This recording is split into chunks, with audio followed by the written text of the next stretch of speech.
So but కానీ చూద్దాం ఒకసారి. అన్ని పత్రికల్లో నిన్న ఇదే బ్యానర్ ఐటెంగా వచ్చింది. ఒకళ్ళేమో కొంతమంది ఏమో ముగ్గురికి అంటున్నారు, కొంతమంది నలుగురికి అంటున్నారు.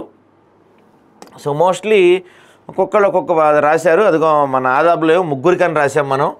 ఈనాడులో నలుగురు ఫోటోలు వేశారు. ఈనాడులో ముగ్గురు మంత్రివర్గం అంట. ఒక అతనికి రామచంద్ర నాయక్కి డిప్యూటీ స్పీకర్ ఇస్తారని చెప్పి ఈనాడులో రాశారు. మరి ఆంధ్రజ్యోతిలో నలుగురు పేర్లు వచ్చినాయి. ఆంధ్రజ్యోతిలో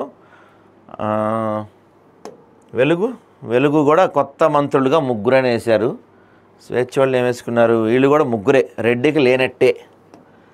దిశ అందరూ ముగ్గురికే వేశారు. లేరనుకోండి, అది వేరే విషయం. సో మంత్రివర్గ విస్తరణ గురించి అందరూ ప్రధానంగా చర్చించారు. దాని గురించి అందరు రాశారు ఈరోజు. సో మరి ఎవరికి ఉండబోతుంది ఈ ముగ్గురు ఏంటి, ఎవరెవరు? వివేక్ ఒకళ్ళు, వాకిటి శ్రీహరి, అడ్లూరి లక్ష్మణ్, ఈ ముగ్గురికి కొత్తగా తెలంగాణ మంత్రివర్గంలో చోటు లభించబోతుంది అని చెప్పి దాదాపుగా నిన్న మధ్యాహ్నం నుంచి ఈ వార్త కొంచెం వైరల్ అవుతుంది, ట్రెండ్ అవుతుంది. అన్ని న్యూస్ ఛానల్స్లో, అన్ని ప్రధాన పత్రికల్లో దీని గురించే రాశారు. అయితే చూడాలి మరి. ఇప్పుడు అంటే ఈరోజు ఆయన ఎమ్మెల్యే గారు చనిపోయారు కాబట్టి ఇది పోస్ట్పోన్ అవుతుంది. సో కాంగ్రెస్ పార్టీలో ఎలా ఉంటుందంటే ప్రమాణ స్వీకారం చేస్తానికి ఒక నిమిషం ముందు కూడా పేరు మారిపోయే అవకాశాలు ఉంటాయి.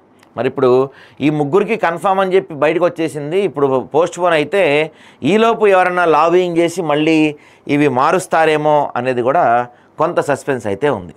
సో చూద్దాం ప్రస్తుతానికైతే ఎవరెవరికి మంత్రి పదవి రాబోతుంది ఏంటి అనేసి. 6గురికి అవకాశం ఉన్నా 3గురికే ఛాన్స్. సామాజిక కూర్పుతో మంత్రివర్గ జాబితా ఫైనల్.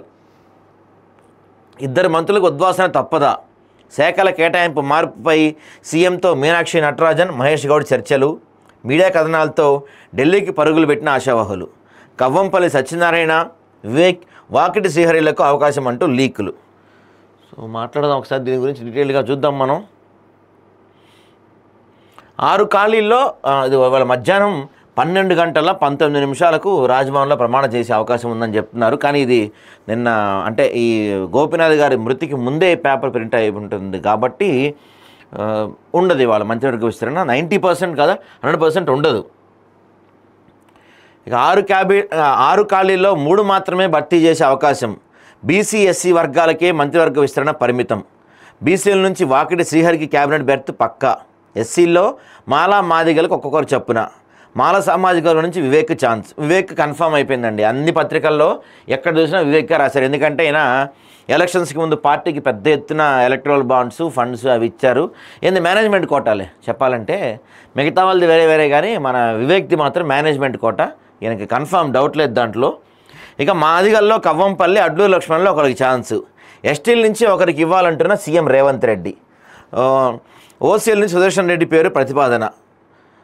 ఓసీల నుంచి సుదర్శన్ రెడ్డి పేరు ప్రతిపాదన ఉందంట. కానీ రెడ్లకు ఇస్తే మాత్రం ఖచ్చితంగా తలకాయ నొప్పి అవుతుంది. ఇప్పటికే ఉన్న ఈ మంత్రుల్లో మనకి ఎంతమంది మొత్తం విస్తరణకు కాంగ్రెస్ అధిష్టానం గ్రీన్ సిగ్నల్ ఇచ్చినా తుది జాబితాలు ఎవరుంటారని ఉత్కంఠ. ఇదే కదా విస్తరణ చేయమని గ్రీన్ సిగ్నల్ ఇచ్చింది, ఓకే చెప్పేసింది.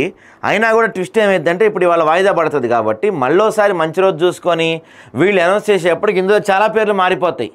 అదే కాంగ్రెస్ పార్టీలో స్పెషాలిటీ అనమాట. సో సామాజిక వర్గానికి చెందిన 5 ఎమ్మెల్యేలు కవ్వంపల్లి సత్యనారాయణ, అడ్లూరి లక్ష్మణ్, వేముల వీరేశం, కాళే యాదయ్య, మందుల శామ్యుల్ శనివారం రాత్రి సీఎం రేవంత్ను కలిశారు. విస్తరణలో తమ సామాజిక వర్గానికి స్థానం కల్పించాలని కోరారు. ఆదివారం అందుబాటులో ఉండండి, మీలో ఒకరికి మంత్రి పదవి వస్తుంది. ఎవరికి వచ్చినా ఇప్పుడు కలిసి వచ్చినట్టే కలిసి ఉండాలి, కలిసి రావాలి అని వారితో సీఎం అన్నట్టు సమాచారం. అయితే 5గురిలో కవ్వంపల్లి పేరు తొలి ప్రాధాన్యతగా ఉండగా అడ్లూరు లక్ష్మణ్ పేరు కూడా పరిశీలనట్టు తెలుస్తుంది. కానీ కవ్వంపల్లికి దాదాపు ఫిక్స్ అండి. ఇక్కడ ఇంకొక మెయిన్ పాయింట్ ఏంటంటే ఈ ముగ్గురు కూడా ఫస్ట్ ఎమ్మెల్యేలు వీళ్ళంతా కూడా మొదటిసారి ఎమ్మెల్యే గెలిచిన వాళ్ళకి ఇస్తున్నారు. ఇక్కడ ఓసీల నుంచి మనం ఇందాక మాట్లాడుకున్నాం, సుదర్శన్ రెడ్డి పేరుని ప్రతిపాదించారంట. అసలు ఇంకా ఓసీలకి రెడ్లకి ఇంకా యాడ్ నుంచి ఇస్తారండి బాబు. ఉన్న దాంట్లో ఎవరెవరు ఉన్నారు మనకి ఇప్పుడు? రేవంత్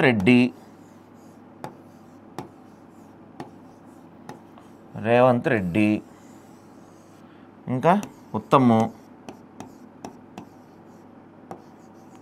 ఉత్తమ్ రెడ్డి, ఇంకా పొంగులేటి రెడ్డి,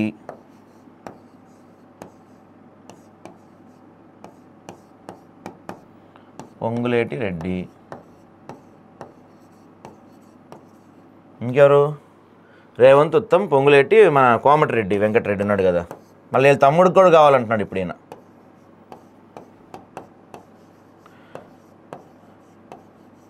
ఈయన కూడా రెడ్డి. ఉన్న 12 మందిలో 4 రెడ్లు. మరి మీరు బీసీలకి 42% రిజర్వేషన్ ఇస్తా అని చెప్పారు, అది ఎక్కడ?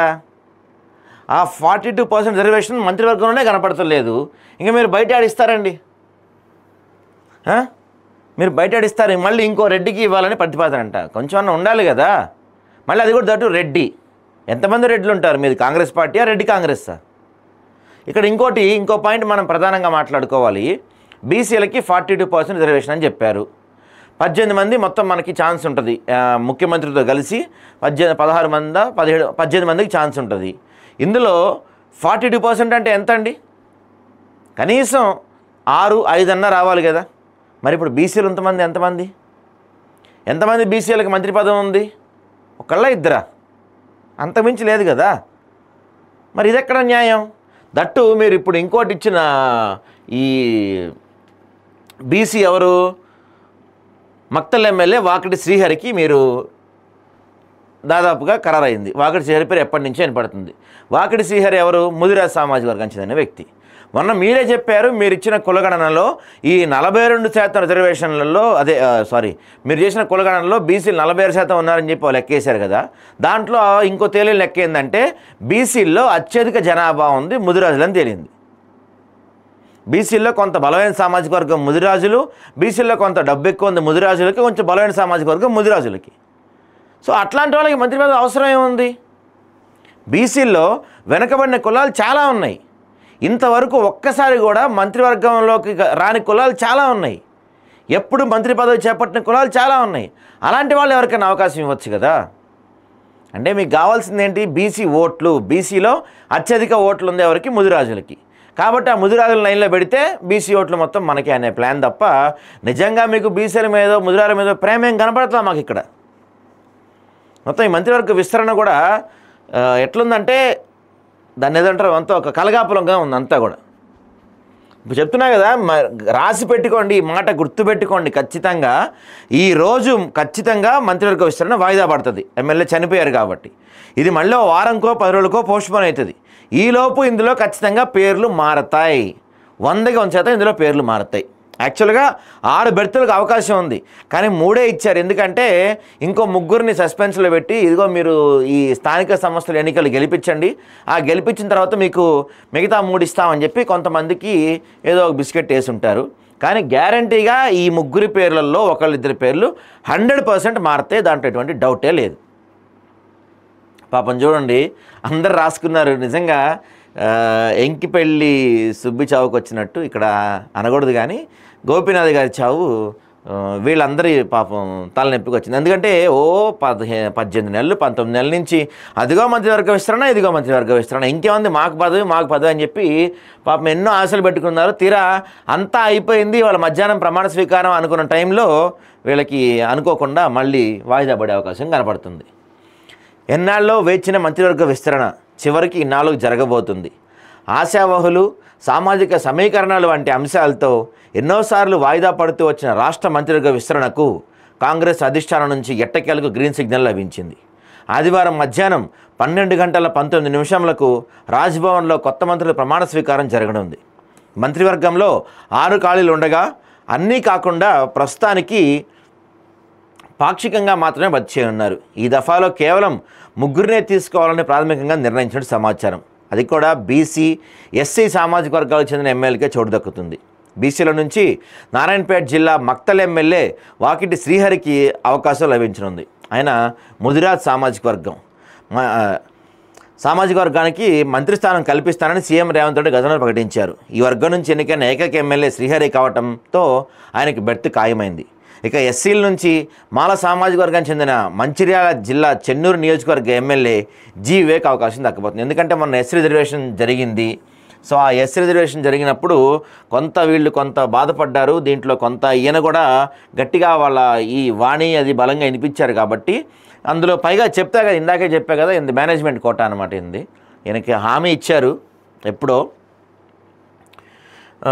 ఇక మరో బెర్త్ను కూడా ఎస్సీల నుంచి భర్తీ చేయబోతున్నారు. ఈ అవకాశం మాదిగ సామాజిక వర్గానికి చెందిన కరీంనగర్ జిల్లా మానకొండూరు ఎమ్మెల్యే కవంపల్లి సత్యనారాయణకు కానీ ధర్మపురి ఎమ్మెల్యే అడ్లూరి లక్ష్మణ్కు కానీ లభించనుంది. ఇలా ఎస్సీల నుంచి మాల మాదిగలకు ఒక్కొక్కరు చొప్పున 2 ఎమ్మెల్యేలు చోటు కల్పించినట్టు కాంగ్రెస్ వర్గాలు పేర్కొంటున్నాయి. ఇక్కడ హైలైట్ పాయింట్ ఏంటంటే 3 బెర్తులు కొత్త ఎమ్మెల్యేలకే అండి. క్యాబినెట్లో భర్తీ చేయబోయే 3 స్థానాలు తొలిసారి ఎమ్మెల్యేగా గెలిచిన వారిని తీసుకోవటం గమనార్హం. వీరిలో జి వివేక్ 2019 నుంచి 14 మధ్య ఒకసారి ఎంపీగా పనిచేసిన ఎమ్మెల్యేగా ఎన్నికైంది మాత్రం తొలిసారే. వాకిటి శ్రీహరి, కవంపల్లి సత్యనారాయణ, అడ్లూరి లక్ష్మణ్ కుమార్ కూడా తొలిసారి ఎమ్మెల్యేలుగా గెలిచిన వారే.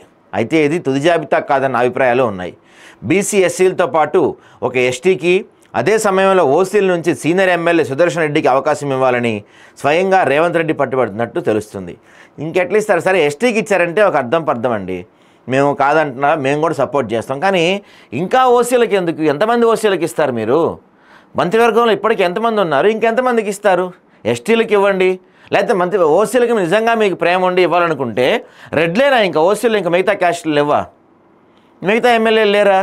రెడ్లే మంత్రులు అవ్వాలా? ఆలోచించాలి దీని గురించి మీరు. ఎస్టీల నుంచి లంబాడా సామాజిక వర్గానికి చెందిన నల్గొండ జిల్లా దేవరకొండ ఎమ్మెల్యే బాలు నాయక్తో పాటు మహబూబాద్ జిల్లా డోర్నకల్ ఎమ్మెల్యే జాటోత్ రామచంద్ర నాయక్ పేర్లు కూడా ప్రధానంగా వినిపిస్తున్నాయి.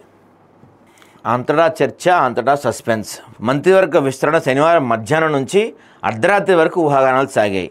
కాంగ్రెస్లో అందరూ ఇదే అంశంపై చర్చించుకున్నారు. కానీ మంత్రులు ఎవరవుతారనే అంశంపై మాత్రం సస్పెన్స్ కొనసాగింది. ఒక దశలో పార్టీలోని ముఖ్య నేతలు ఎవరికీ దీనిపై నిర్దిష్ట సమాచారం లేకుండా పోయింది. సీఎం రేవంత్ రెడ్డికి మాత్రం అధిష్టానం ముందుగానే చెప్పింది. ఆ తర్వాత క్రమంగా రాత్రి 10 దాటాక పార్టీలోని సీనియర్లు, మంత్రులు కూడా ఈ సమాచారం అందించారని తెలిసింది. అయితే మంత్రివర్గ విస్తరణ ఉంటుందని ఫలానా సమయంలో మాత్రమే చెప్పారు తప్ప ఎవరెవరికి, ఎంతమందికి అన్న విషయంలో మాత్రం ఒక్కరిద్దరికే స్పష్టత ఉందని సమాచారం. సో ఆ ఒక్కరిద్దరికి సమాచారం ఉన్నా కూడా ఇప్పుడు వాయిదా పడిపోయింది కదా. దీంట్లో కూడా వచ్చింది, రెడ్డికి లేనట్టే అని బాగా రాశారు వీళ్ళు.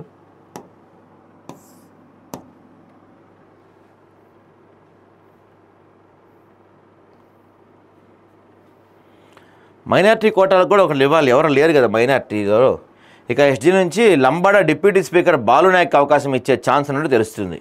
అయితే మైనార్టీ కోటాలు ఎలా భర్తీ చేయాలన్నది పార్టీకి సవాల్గా మారింది.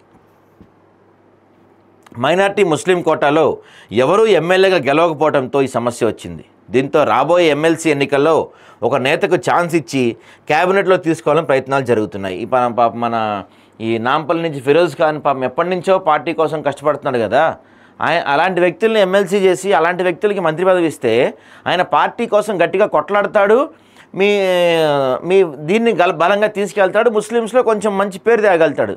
కానీ నాకు తెలిసి ఆయనకి ఇవ్వరు, ఎందుకంటే కాంగ్రెస్ పార్టీ ఆల్రెడీ ఎంఐఎంతో మ్యాచ్ ఫిక్సింగ్లో ఉంది కాబట్టి ఆయనకి ఇవ్వరు. ఇక మహిళా కోటాలో ఒకరికి ఛాన్స్ ఇస్తే బెటర్ అనే పార్టీ నుంచి ఫీడ్బ్యాక్ ఉంది. ఈ కోటా ఇంప్లిమెంట్ చేస్తే ఎమ్మెల్సీ విజయశాంతిని క్యాబినెట్ తీసుకునే ఛాన్స్ ఉంది. ఓవరాల్గా క్యాబినెట్ విస్తరణపై హైకమాండ్ సుదీర్ఘంగా అధ్యయనం చేస్తుంది. ఇంకా అధ్యయనం చేసే దగ్గరే ఉన్నారా, మరి వాళ్ళు చెప్తారా? దీంట్లో ఇంకో పాయింట్ చూడండి, క్యాబినెట్ విస్తరణలో పాత మంత్రుల్లో 2-3 తప్పించే ఛాన్స్ ఉందని సోషల్ మీడియాలో ప్రచారం జరుగుతుంది. వివిధ క్యాస్ట్ ఈక్వేషన్స్లో భాగంగానే ఆయా మంత్రులను తొలగించాలని పార్టీ భావిస్తున్నట్టు సమాచారం. కానీ ఎవరిని తొలగిస్తారన్నది కూడా హాట్ టాపిక్గా మారింది. పక్కకు తప్పిస్తే ఆయా బెర్తుల్లో ఎవరిని భర్తీ చేస్తారు? తొలగించిన తర్వాత వచ్చే అసంతృప్తులను పార్టీ చల్లారుస్తుందా? ప్రజల్లో ఏ విధమైన ప్రభావం కనిపిస్తుంది? కేడర్లో కన్ఫ్యూజన్, నేతల మధ్య సమన్వయం, స్థానిక ఎన్నికల్లో దాని ప్రభావం వంటి తదితర వివరాలపై పార్టీ పూర్తి స్థాయిలో స్టడీ చేస్తుంది. నాకు తెలిసి ఇప్పుడు ఏం తప్పించరండి, ఎందుకంటే మహా అయితే మరో 1-2 మంత్స్లోనే ఈ లోకల్ బాడీ ఎలక్షన్స్ ఉన్నాయి కాబట్టి ఈ టైంలో ఉన్నోళ్ళు ఎవరన్నా తప్పిస్తే వాళ్ళు గ్యారంటీగా గొడవ చేస్తారు. ఖచ్చితంగా ఈ ప్రభావం స్థానిక ఎన్నికలపై పడుతుంది కాబట్టి ఈ టైంలో ఎవరిని తప్పించే ప్రయత్నం అయితే చేయరు. ఒక 3-4 అనౌన్స్ చేస్తారు, అది కూడా ఇవాళ కాదు, మరి వాళ్ళు ఖచ్చితంగా పోస్ట్ పోన్ అవుతుంది. ఇంకో 2-3 రోజుల్లో, లేకపోతే ఇంకొక 1 వీక్లోనే మళ్ళీ మంచి రోజు చూసుకొని, ఎందుకంటే ఎమ్మెల్యే చనిపోయిన తర్వాత ఒక 1 డేనో 2 డేస్లో సంతాప దినాలుగా ప్రకటిస్తారు కదా. ఆ సంతాప దినాలు అయిపోయిన తర్వాత మొత్తం అదంతా పూర్తయిన తర్వాత మరొక రోజు చూసుకొని మంత్రివర్గ విస్తరణ చేసే అవకాశం కనపడుతుంది.